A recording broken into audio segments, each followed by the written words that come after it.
I transmigrated into a villainous male supporting character in a pampered protagonist novel. The good news is that I was born with a silver spoon in my mouth. A bona fide rich second generation. The bad news is that I'm actually the fake young master who was switched at birth.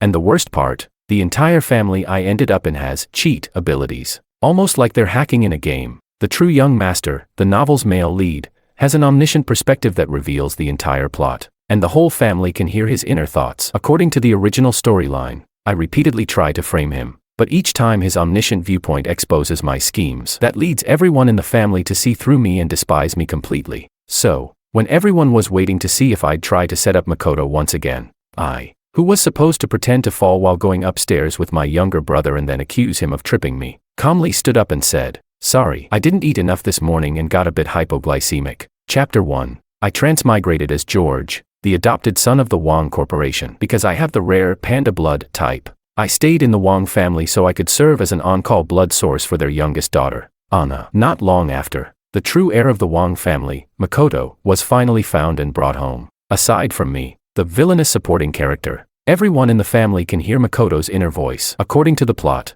I'm supposed to repeatedly slander him in front of mom and dad, claiming he's secretly hurting me so they, and my sister, will hate him, allowing me to keep my position in the Wong family. But Makoto, with his story-given omniscient perspective, always manages to anticipate my next move, causing my credibility to crumble in my parents' eyes. On Makoto's first day home, my parents told me to show him his newly prepared room upstairs. I knew that, at this point in the story, everyone in the family should already be hearing his thoughts, waiting to see if things would play out the way he predicted. I wanted to flip the plot on its head, but my body suddenly lost control, and I tumbled down the stairs. The moment I landed, I saw the disappointment in my parents' and sister's eyes. They were all waiting for me to explain myself. None of them came to help me up. Clutching my waist, I forced myself to stand and awkwardly said, "Sorry, I didn't eat enough breakfast, so I got a little dizzy." Makoto looked at me in confusion. "Aren't you supposed to say I pushed you? So mom and dad won't be mad at me?"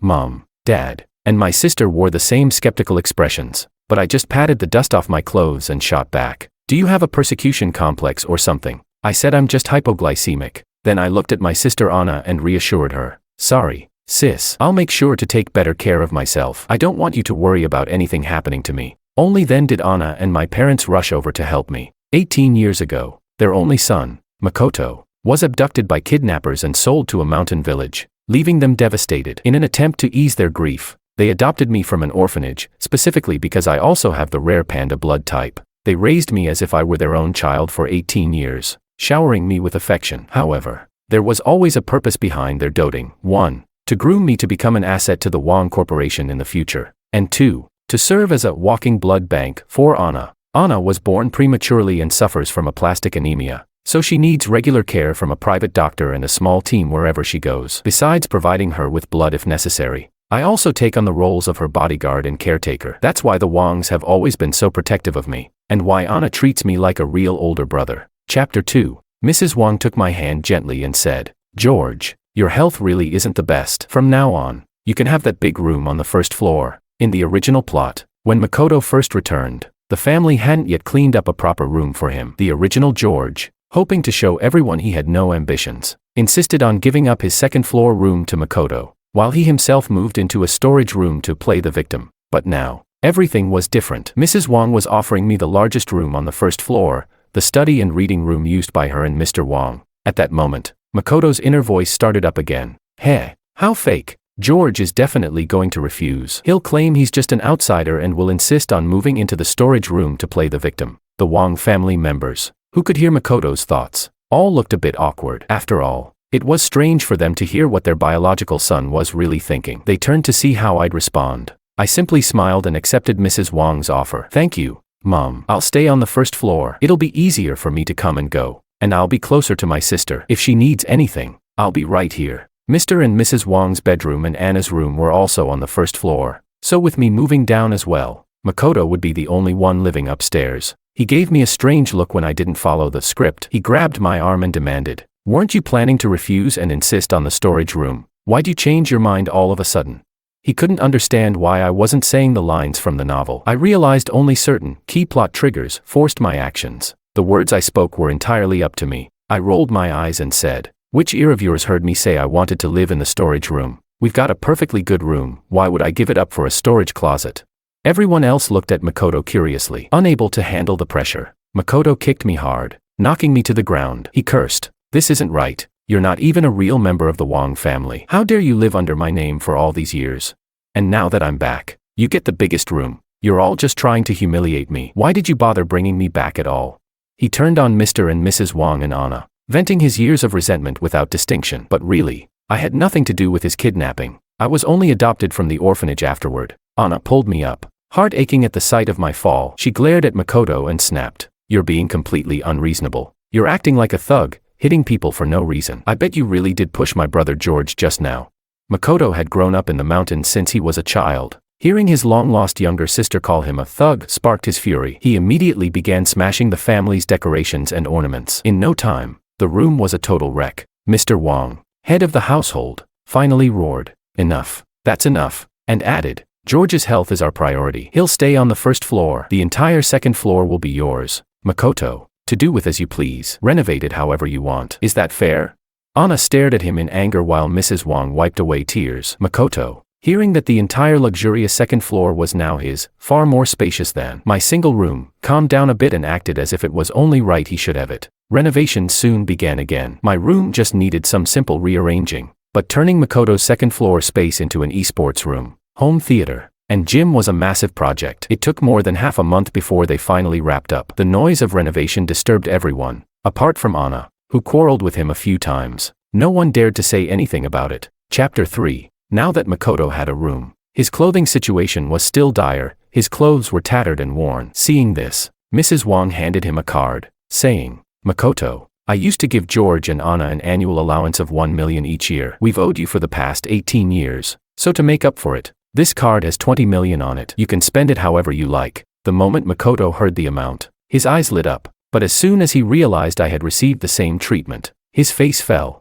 feigning indifference. He refused the card with a cold voice. Lost familial love isn't something that can be replaced with money. I don't want it. However, his eyes stayed glued to the card, betraying his words. Anna, casually scrolling through her phone, rolled her eyes and said, "Ugh, stop acting like some fake saint. If he doesn't want it, just give it to George." Before Makoto could react, she shoved the card into my hand. His face twisted with disbelief, as if he couldn't accept that such a large sum was being handed to an outsider like me. His inner voice immediately erupted. "Fine. Give it to him. Give it all to him. Do you really think George is some good person? Before long, at Anna's birthday banquet, he'll tamper with her medicine, making her collapse from anemia and hover on the brink of death. Then, he'll swoop in with a self-sacrificing act, donating blood to her and completely winning over the Wong parents' trust. And once you've handed the entire Wong Corporation over to that ungrateful bastard, he'll toss you all aside like garbage. You'll be left begging on the streets." Anna, who had just placed the card in my hand, hesitated slightly after hearing this, and the Wong parents also started looking at me with suspicion. Calmly, I took out the bank card my parents had previously given me and handed it to Makoto. "You say I've taken your place and lived under your name for years. Now that Mom and Dad are making it up to you, you don't want it. Fine, take my card instead. Do you want it?" Makoto glared at me, but his hand shot out without hesitation. Snatching the card from my fingers through clenched teeth, he muttered, "It was mine to begin with. Of course, you should return it." Seeing me do this, the tension in Mom and Dad's eyes eased significantly, and Anna, realizing she had almost fallen for Makoto's words, felt guilty. She pulled out her own card and said, "Brother, don't bother arguing with him. If you need money, I have some too. We can share." I smiled and ruffled Anna's hair. Honestly, I couldn't understand why the original George had wanted to harm such a kind and considerate sister. Would it really have been so bad to just be a happy, carefree freeloader? Why insist on stirring up trouble?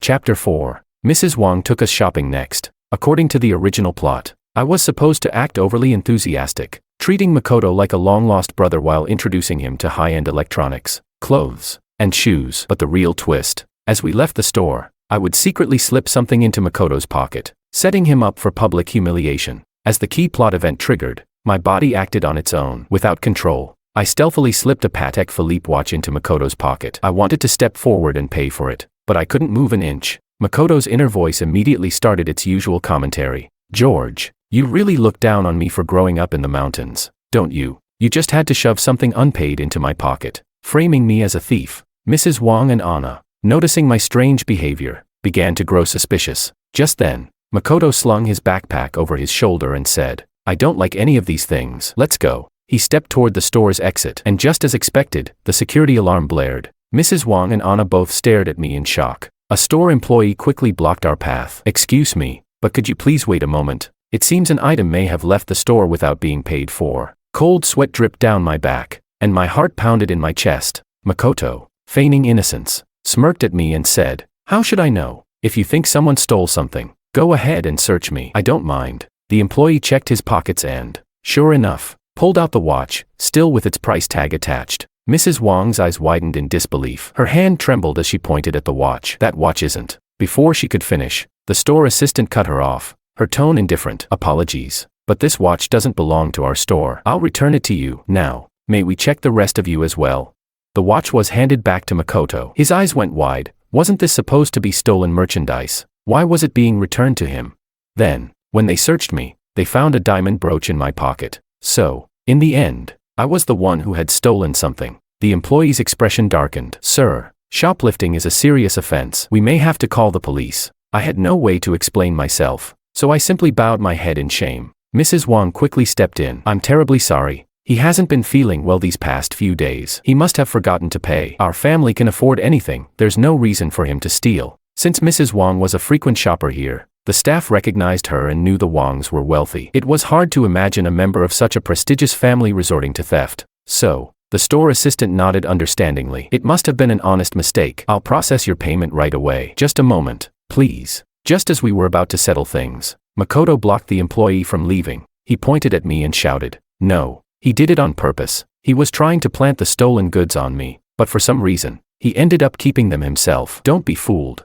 The store assistant hesitated, looking toward Mrs. Wang for guidance. Anna, exasperated, tugged at Makoto's sleeve. "Makoto, just drop it already." But Makoto wasn't done. He pulled out the watch from his pocket, the price tag still dangling. "And what about this? If that brooch was meant as a gift for Anna, what was this watch for? Wasn't it supposed to frame me?" The murmuring crowd around us turned their judgmental gazes toward me. Makoto grabbed my arm tightly and pressed. "Come on, admit it. Weren't you going to accuse me of stealing? Say it." The whispers spread. "Unbelievable, 2 rich kids, stealing from a store. What a disgrace. They already have everything, why would they do this?" The rumors were quickly ruining our reputations. Finally, Mrs. Wang snapped, "Enough, Makoto."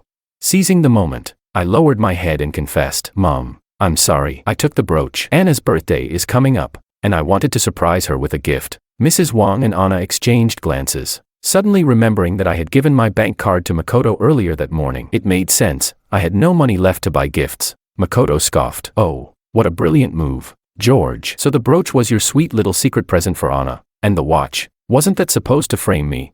Mrs. Wang finally lost her patience. Right there in the store, she slapped Makoto across the face. "Enough. That watch was George's birthday present. We all picked it out together for him. He never even wore it. He didn't even remove the tag. If he put it in your pocket, it was probably because he wanted to give it to you. How could you think so horribly of your own brother?" Makoto looked at me in disbelief. His expression twisted into a sneer as he nodded. "Fine. Well played, George. You got me good today. Just wait. I won't forget this." With that, he threw the watch onto the ground and stormed out. In reality, I had been carrying the watch from the moment we left home. When the plot triggered, my body moved on its own. If I had to steal something no matter what, then I'd rather take responsibility myself than let the blame fall on Makoto. Back home, after hearing the full story, neither Mom, Dad, nor Anna blamed me. Instead, they quietly handed me the bank card Makoto had refused earlier. Mr. Wang sighed and said, "George, no matter the reason, you must never steal again. A bad reputation is hard to shake. Since Makoto doesn't want this card, you should use it instead." I happily accepted it. 20 million. I was overjoyed. Chapter 5. Makoto had started to sense that the plot wasn't unfolding as expected. He cornered me alone, his expression full of doubt and frustration. "George," he demanded, "you wanted to fall down the stairs and frame me for pushing you, right? At the mall, you tried to steal something and pin it on me too, didn't you? Why did you change your mind?" I met his angry gaze, my voice steady. "Let me ask you first, why do you automatically assume I'm the bad guy?"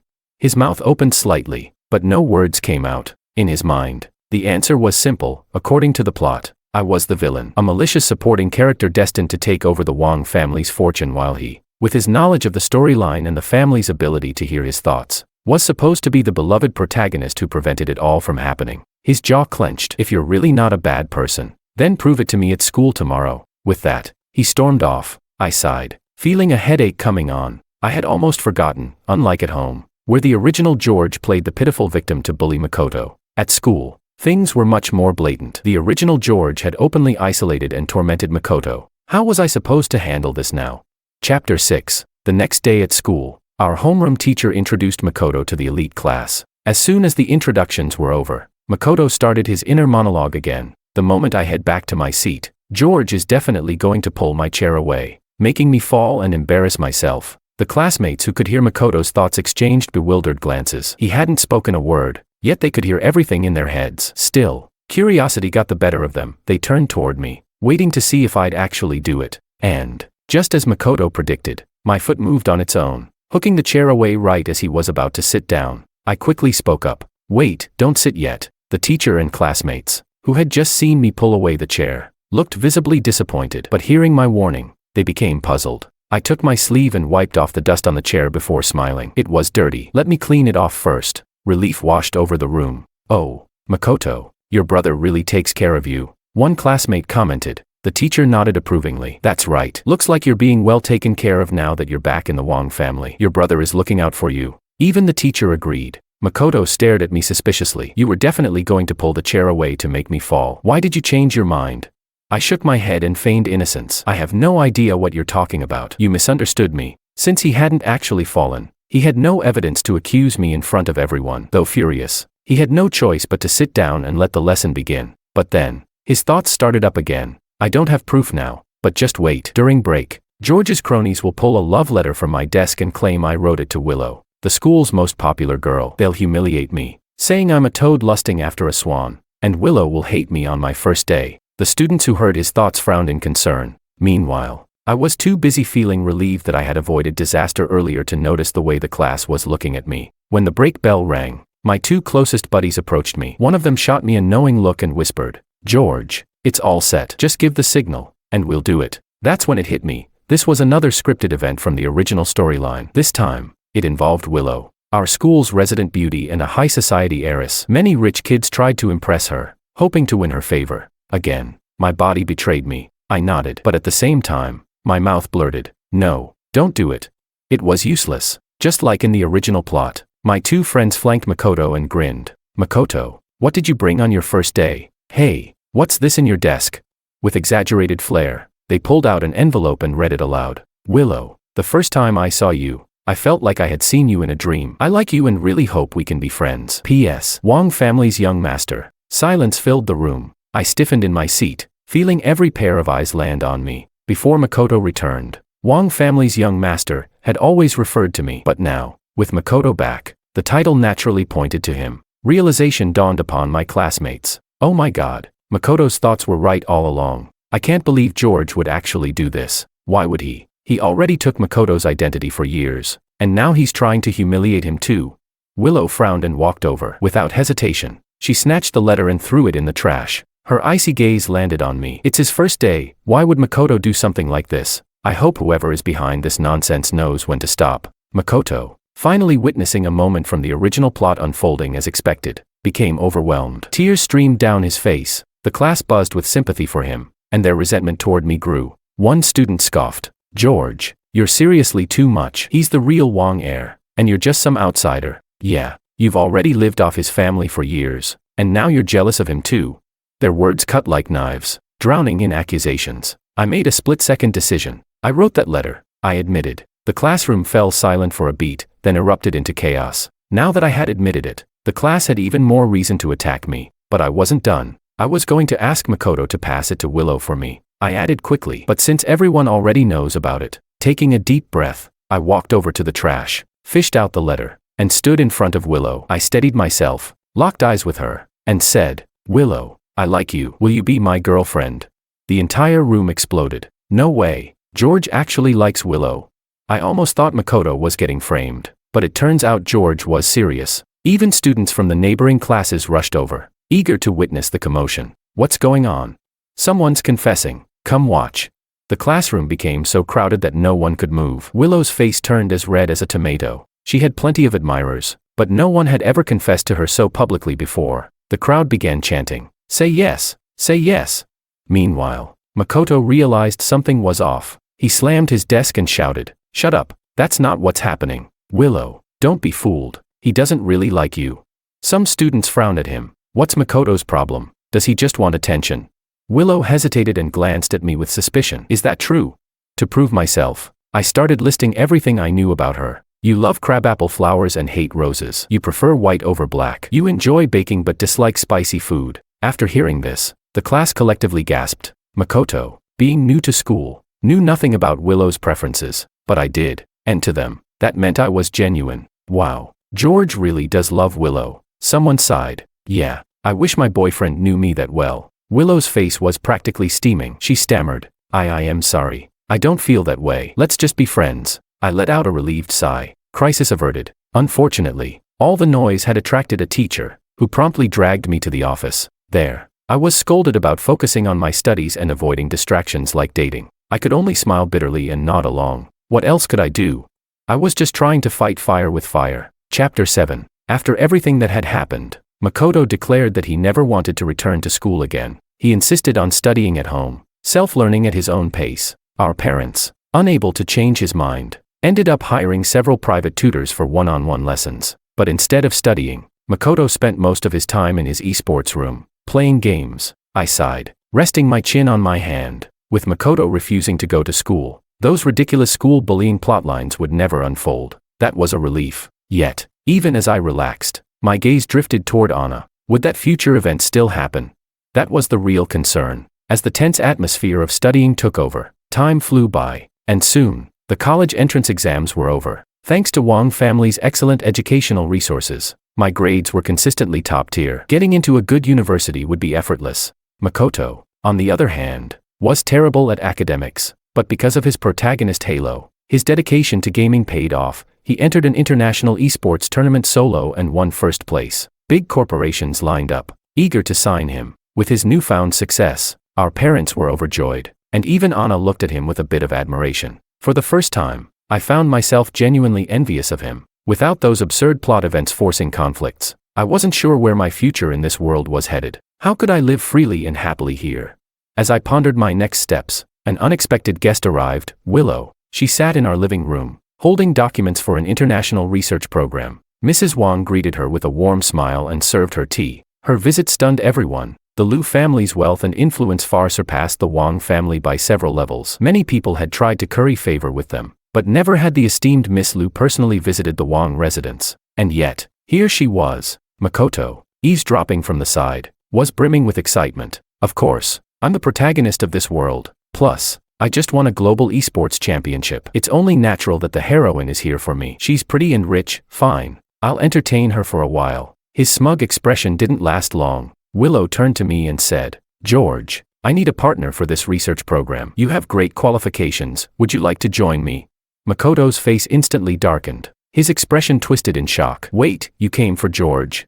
Willow ignored him and kept her eyes on me, waiting for my answer. Anna was equally stunned. You're inviting my brother George?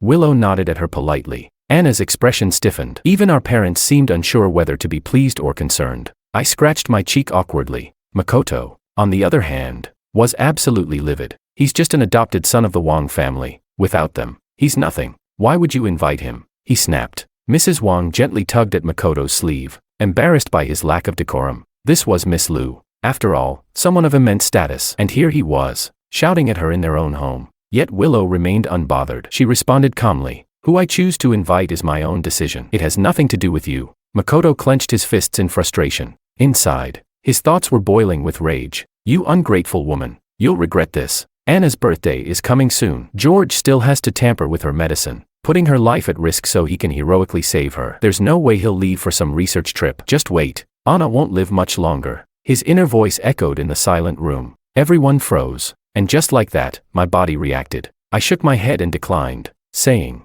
Thank you, Willow, but my sister needs me. I can't join you. Willow blinked in surprise. She hadn't expected me to refuse. Anna looked conflicted. Mrs. Wang, her expression turning serious, spoke firmly. George, as your mother, I'm making this decision for you. Go with Willow. You can return after Anna's birthday. Mr. Wang nodded in agreement. You've taken care of Anna all these years without a break. This is a good opportunity. Take it. We'll handle things here. Despite their reassurances, I remained motionless. I couldn't nod. I couldn't shake my head. Anna opened her mouth as if she wanted to say something but ultimately lowered her gaze. Her expression unreadable. A heavy silence filled the living room. Everyone seemed lost in their own thoughts. Chapter 8. Despite everything, the Wang family's private doctor still drew 600 milliliters of blood from me before Anna's birthday banquet, just in case she had an unexpected bout of anemia. And then, before I could recover, I was forcibly escorted to the airport to meet up with Willow. On the plane, my head felt heavy, my vision hazy. The Wang family had sent me abroad,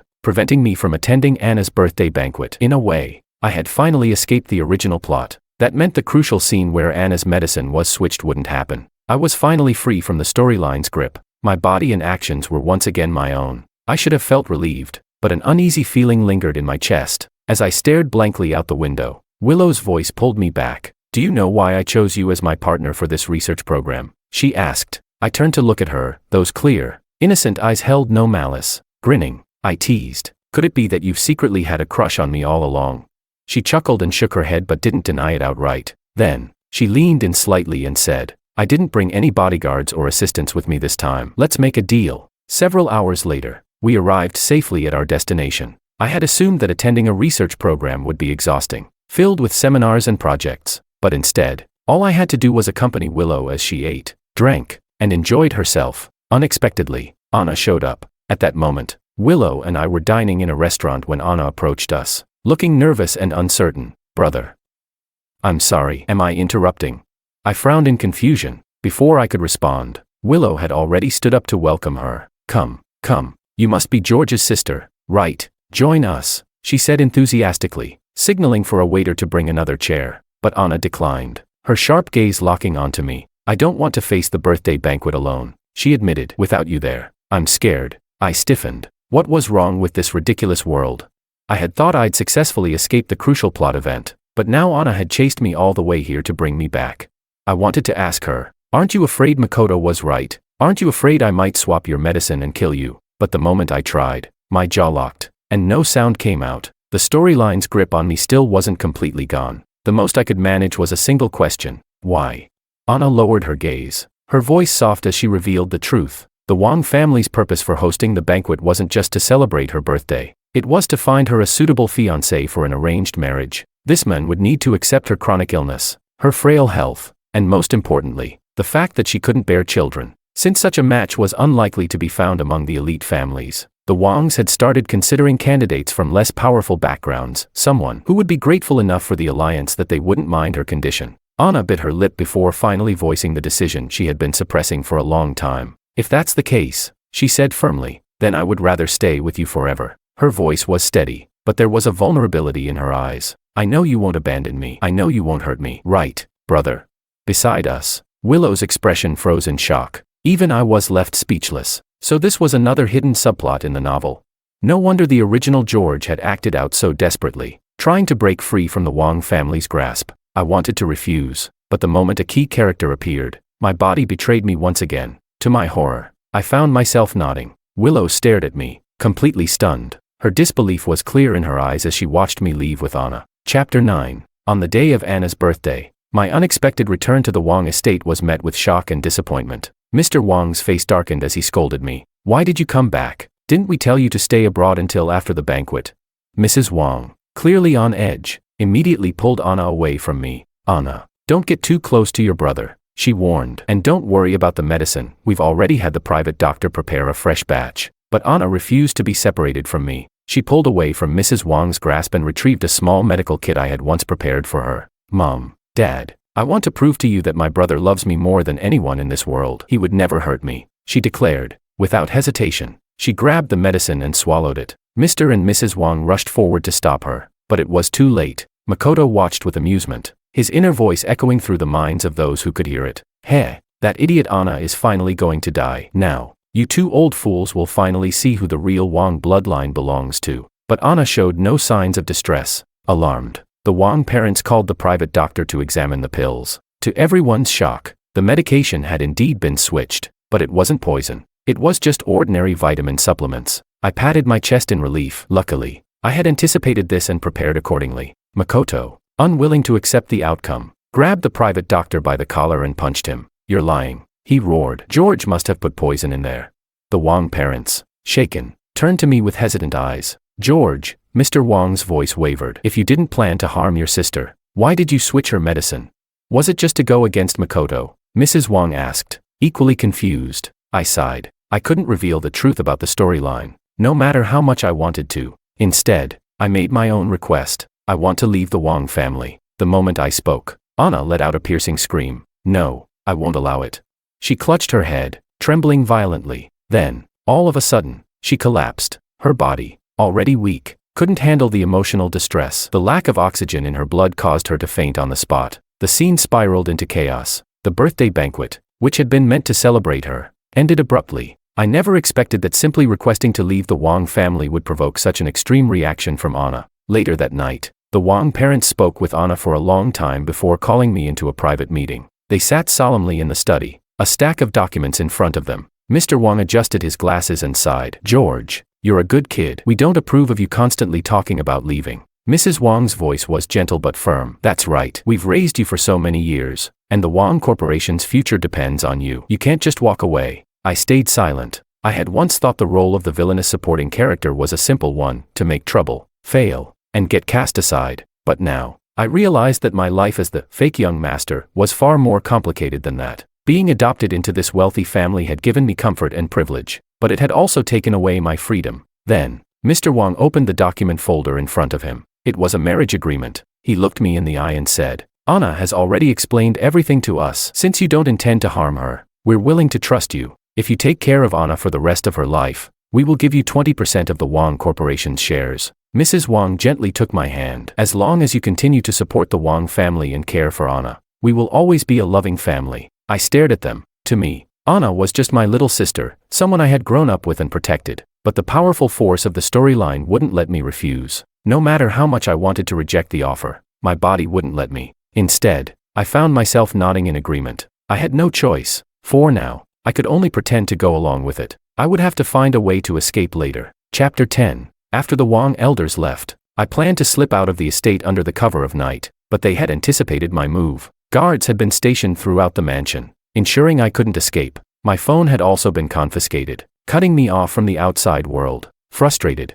I paced my room, trapped. That's when Makoto unexpectedly came to see me. George, he drawled, crossing his arms. I can tell, you're not the same George from before. Raising an eyebrow, he smirked. You need to remember, I'm a protagonist of this world. You're nothing more than a stepping stone for me. His visit didn't surprise me. I already knew I was the villain of this story, destined to clash with him. But now, in this twisted situation, he might actually be the only person I could use. He scoffed. You've been pretending to be a good guy, desperately clinging to the Wang family. And for what? You'll never be more than Anna's personal blood bank. As long as she's alive, you'll never be free. I let out a cold laugh. What? Are you here to help me?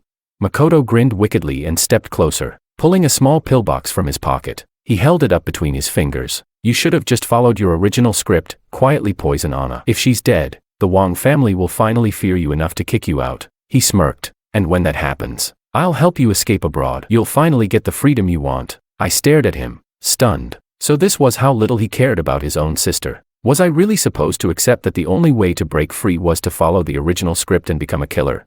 The wedding day, the Wang family, not wanting to delay things, swiftly arranged the wedding. On the day of the ceremony, Anna sat in the dressing room, her face glowing with happiness as she had her makeup done. Dressed in an elegant white gown, she looked every bit the radiant bride. I had tried countless times to throw away the switched pillbox, but I couldn't. This scene wasn't part of the original novel. The real Anna was already long dead by this point. Was this my chance to break free?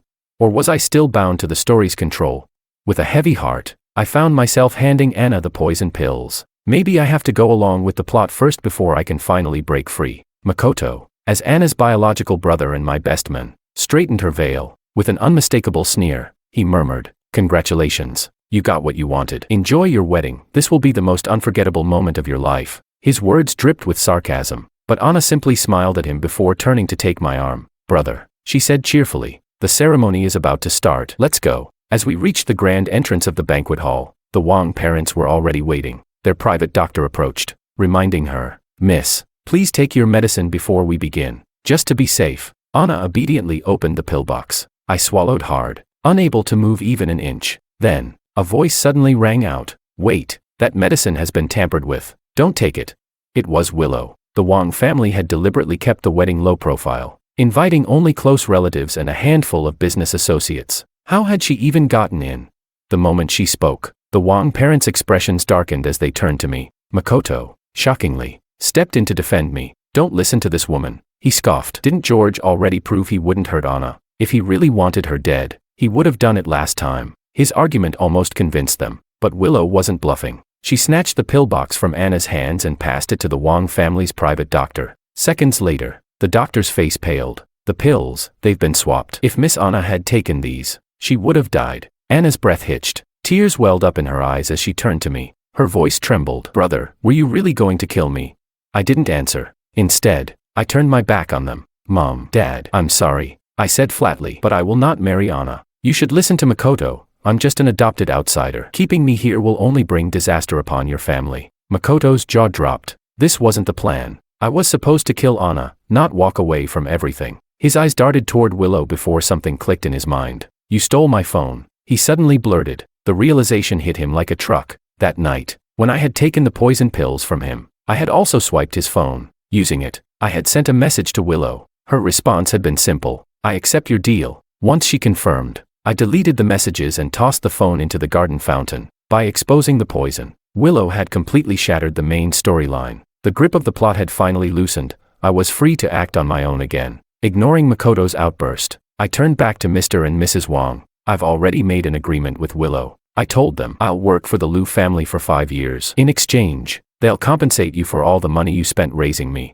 The Wang parents' faces were unreadable. Anna was still crying. I sighed. I'm sorry, I said, my voice calm but firm. I'm a selfish person. When it comes to my marriage, my future, I want to make my own choices. I turned to leave with Willow, but Anna suddenly lunged forward and hugged me tightly. You can't go, she whispered desperately. I don't believe you wanted to kill me. If you did, why did you let Willow stop it?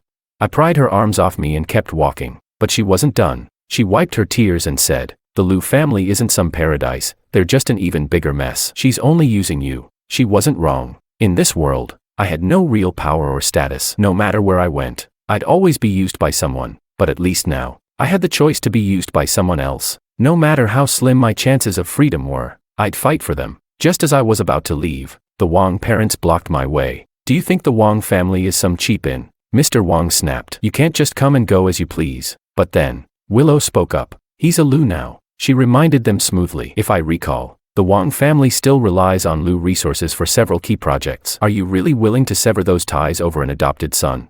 The room fell silent. The Wang parents hesitated. They exchanged glances, clearly weighing their options. A few seconds later, they finally stepped aside. Before I left, they gave me one last warning. Don't think you can just disappear after 5 years. Mr. Wang said darkly. You'll always be tied to the Wang family, no matter how far you run. I turned back one final time, locking eyes with both Makoto and Anna. Then, without another word, I walked away. Chapter Extra. 5 years later. During these 5 years, I stayed abroad with Willow while she completed both her master's and PhD degrees. Meanwhile, I built my own company from the ground up, gradually establishing my own influence and financial independence. When it was finally time for me to return to my homeland, Willow came to see me off at the airport. She looked at me with that familiar teasing glint in her eyes. Do you remember what I asked you on the plane 5 years ago? She said. I asked why I chose you as my partner instead of the real Wang heir. Makoto. I smirked. I already told you, it's because you secretly liked me. She covered her mouth and laughed lightly, just as she had back then.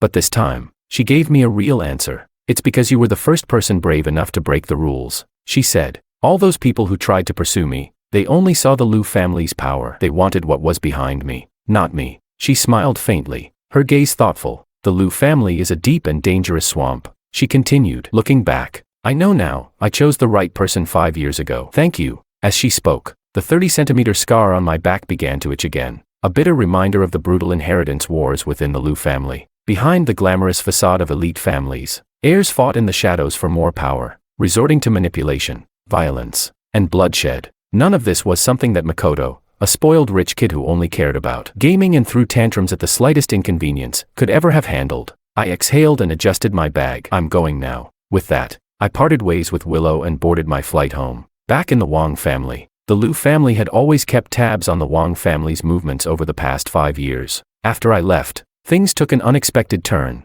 Makoto was banished from the Wang family when his plot to poison Anna was finally exposed. Stripped of his wealth and status, he had nowhere to go and ended up returning to the remote mountains where he once lived. Anna, on the other hand, believed I had left because I admired strong, ambitious women like Willow. Instead of sulking, she channeled her emotions into building her own empire. She took control of the Wang Corporation, expanding it into a powerhouse far beyond what it had been. As her career flourished, her health also improved, and she no longer clung to naive romantic fantasies. Ironically, my absence had allowed her to become the best version of herself. With my luggage in tow, I set out to travel across the country, exploring its breathtaking landscapes and rediscovering life on my own terms. For the first time in a long time, I was truly free,